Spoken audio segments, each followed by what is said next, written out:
ওই যে কত সুন্দর হলো চাঁদ, এই যে দেখতে পাচ্ছেন সবাই কত সুন্দর চাঁদটা।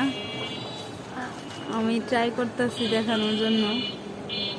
তো এই চাঁদ আকাশে দেখে আমার ছেলে আমার ডাইকে আনছে ভিডিও করার জন্য। আসলে কতটুকু করতে পারতেছে আমি জানি না, কেমন লাগতেছে অবশ্যই বললেন।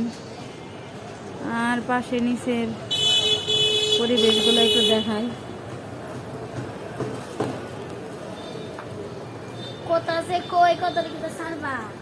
রাস্তা ব্যস্ততম,